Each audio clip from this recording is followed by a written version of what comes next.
संतकबीरनगर जिले में एक चुनावी सभा को संबोधित करने पहुंचे बहुजन समाज पार्टी के नेशनल कोऑर्डिनेटर आकाश आनंद ने भड़काऊ बयान देते हुए बीजेपी पर निशाना साधा। भगवान श्री राम मंदिर निर्माण को लेकर आकाश आनंद ने बीजेपी को घमंडी बताते हुए अमर्यादित भाषा का प्रयोग कर कहा कि अबे तुम कौन होते हो भगवान को लाने वाले, तुम इंसान होकर भगवान को लाने की बात कर रहे हो। मंदिर तो सुप्रीम कोर्ट के आदेश से बनना शुरू हुआ और पैसे जनता के लग रहे हैं, इसमें बीजेपी का क्या लगा है। बीजेपी तो सिर्फ हिंदू मुस्लिम की राजनीति करती है, समाज को आपस में बांटकर ही राजनीति करना बीजेपी की फितरत है। उन्होंने इलेक्शन कमीशन पर भी आरोप लगाते हुए कहा कि बीजेपी वाले लगातार हिंदू मुस्लिम को आपस में लड़ाने के लिए भड़काऊ बयान देते हैं, जिस पर चुनाव आयोग संज्ञान नहीं लेता। अगर हम यही सब करने लगे तो इलेक्शन कमीशन हम पर कार्रवाई कर देगा।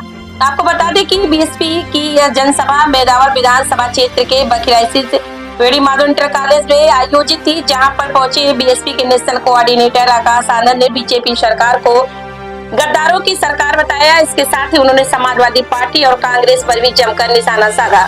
वहीं चंद्रशेखर रावण का बिना नाम लिए ही उन्होंने सभी से अपील करते हुए कहा कि ऐसे बहुरूपीय से सावधान रहने की जरूरत है। आकाश आनंद ने योगी सरकार पर तंज कसते हुए कहा कि बुलडोजर की सरकार में यौन शोषण के बढ़ते मामलों के साथ हत्या जैसी घटनाओं का ग्राफ बढ़ा है। बुलडोजर की सरकार अपराध में नंबर 1 बन चुकी है। बीजेपी पर निशाना साधते हुए उन्होंने कहा कि रसोई गैस के दाम जब कभी महंगे हुए थे तब यही भाजपा सिलेंडर लेकर सड़कों पर उतर आए थे, लेकिन आज सिलेंडर के दामों के साथ अन्य जरूरी चीजों के दाम बढ़े, जनता महंगाई से परेशान है। मुफ्त राशन वितरण पर भी सवालिया निशान खड़ा करते हुए आकाश आनंद ने बीजेपी पर 80 करोड़ जनता को भिखारी बनाने का आरोप लगाया। इसके साथ ही साथ उन्होंने स्वास्थ्य, शिक्षा और रोजगार के मुद्दे पर बीजेपी को घेरते हुए कहा कि जो सरकार 80 करोड़ लोगों को मुफ्त अनाज बांट रही है, उसी के सरकार में 40% बच्चे कुपोषण के शिकार हैं। सरकारी स्कूलों की हालत भी खराब है। डिजिटल इंडिया बनाने की बात करने वाले प्रधानमंत्री के राज में 65% सरकारी स्कूलों में कंप्यूटर तक नहीं लग पाया। वहीं सपा पर हमला बोलते हुए उन्होंने कहा कि लाल टोपी वाले साइकिल पर सवार होकर जिन मुस्लिम भाइयों के दम पर सरकार बनाए थे, उन्हीं मुस्लिमों पर जुल्म होता देख भी चुपचाप तमाशा देख रहे हैं। जबकि कांग्रेस पर निशाना साधते उन्होंने कहा कि 70 साल देश पर राज करने वाली कांग्रेस अब SC, ST और OBC को और अधिक आरक्षण देने की बात कर रही थी।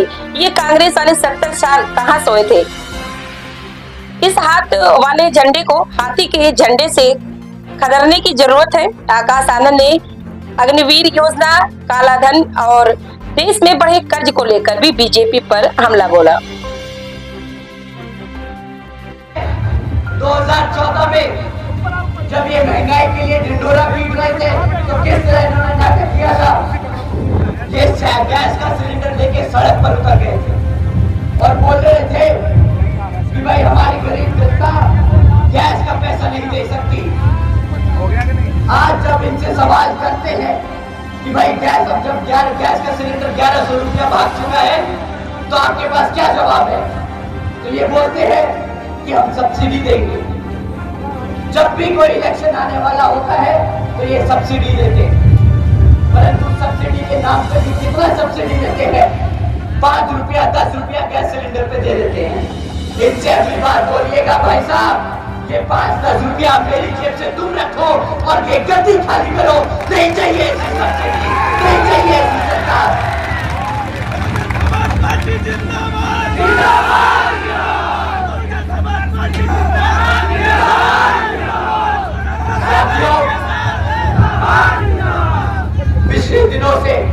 पिछले कुछ दिनों से मैं ये सवाल आप लोगों के बीच में रख करके उठा रहा हूँ बार-बार। मैं शिक्षा की बात कर रहा हूँ, बहुजन समाज पार्टी सुरक्षा की बात कर रही है, बहुजन समाज पार्टी अपने सभी युवा साथियों के रोजगार की बात कर रही है। तो ये कुछ लोगों को बहुत ज्यादा चुप गई। अभी कुछ दिन पहले हमारे आदरणीय प्रधानमंत्री जी ने अपने एक भाषण में कहा कि कुछ लोग योगी जी की पहचान सिर्फ बुलडोजर की सरकार से कर रहे हैं। मैं उनकी जरा आंखें खोलना चाहता हूं।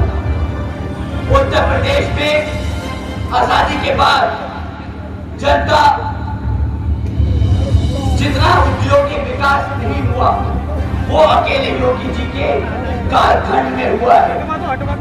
वन डिस्ट्रिक्ट वन प्रोडक्ट का उनका मिशन आज पूरे देश में नई इज्जत बना रहा। वो सिर्फ बुलडोजर की बात करते। साथियों, ये आदरणीय प्रधानमंत्री जी ने कहा, जब उन्होंने हमसे कहा कि हम अपनी आंखें खोलें और इससे आगे बढ़कर देखें, तो हमने वही किया। हमने अपनी आंखें खोलकर देखा कि पिछले एक साल में हमारे उत्तर प्रदेश में 65,000 से ज्यादा हमारी बहन बेटियों और माताओं पर अत्याचार के केस दर्ज किए गए। बुलडोजर की सरकार नहीं है। बिल्कुल सही कहा। जब हमने अपनी आंखें खोली और देखा कि सिर्फ पिछले एक साल में 400 से ज्यादा किसान भाइयों ने अपनी जान ले ली, खुदकुशी करी है इनकी गलत नीतियों की वजह से, तो हाँ, हमने आंखें खोल कर देखा। साथियों, अपनी आंखों खोल कर देखा और जाना कि सिर्फ मात्र 62 नौकरियों के लिए यहाँ पर 90,000 से ज्यादा PhD स्कॉलर्स, ग्रेजुएट युवा साथी अप्लाई कर रहे हैं। बिल्कुल सही कहा प्रधानमंत्री जी ने, बुलडोजर की सरकार नहीं है ये सिर्फ। ये वो सरकार है जो अपनी बहन बेटियों को सुरक्षा नहीं दे पा रही, अपने युवाओं को रोजगार नहीं दे पा रही, अपने किसानों को बचा नहीं पा रही। आज यहाँ 40% 5 साल से कम की उम्र के बच्चों को कुपोषण का शिकार बनाया जा रहा है। यूपी में बच्चों के खिलाफ यौन शोषण के मामले नंबर 1 है देश में। यूपी में हमारी बहन बेटियों के खिलाफ होने वाले अपराध देश में नंबर 1 है। यूपी में हत्या के मामले में भी पूरे देश में नंबर 1 कर चुका है। आदरणीय प्रधानमंत्री जी, आप जिस प्रदेश से सांसद हैं, वो प्रदेश आज भारत का किडनैपिंग कैपिटल बन चुका है। तो ठीक है, हम नहीं बोलेंगे बुलडोजर की सरकार। आप लोगों की सरकार गद्दारों की सरकार है।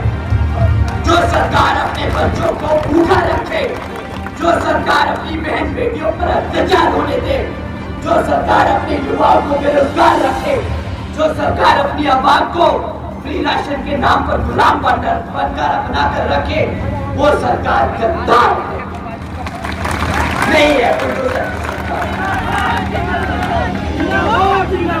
साथियों, ये लोग राम मंदिर का मुद्दा बनाते हैं, हिंदू और मुसलमानों के खिलाफ भड़काऊ भाषण देते हैं। साथियों, अगर हम मुस्लिम और हिंदुओं के बारे में सवाल जवाब करेंगे तो इलेक्शन कमीशन हमें बंद कर देगा। परंतु जब ये बात से हिंदू मुसलमान के लिए भड़काऊ भाषण देते हैं तो इलेक्शन कमीशन जैसे आंखों पे पट्टी बांध कर खड़ा हो। कोई बात नहीं, वोट पड़ने दीजिए, ये बहुजन समाज तुम्हारी औकात दिखा देगा इस पर।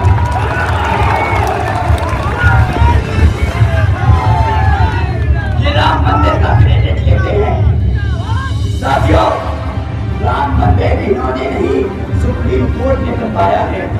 सुप्रीम कोर्ट ने ऑर्डर दिया राम मंदिर का, बीजेपी ने नहीं। उसके पैसे भी भारत की जनता ने दिए, बीजेपी ने नहीं। इनसे सवाल करिए कि तुम किस बात का राम मंदिर का क्रेडिट मांगते हो। ये इतने घमंडी है, ये बोलते हैं हम लेके आए रामलला को अयोध्या। अबे तुम होते कौन हो राम को भारत में धरती पे लाने वाले? वो भगवान है, भगवान। तुम इंसान हो, अपनी औकात मत भूलना।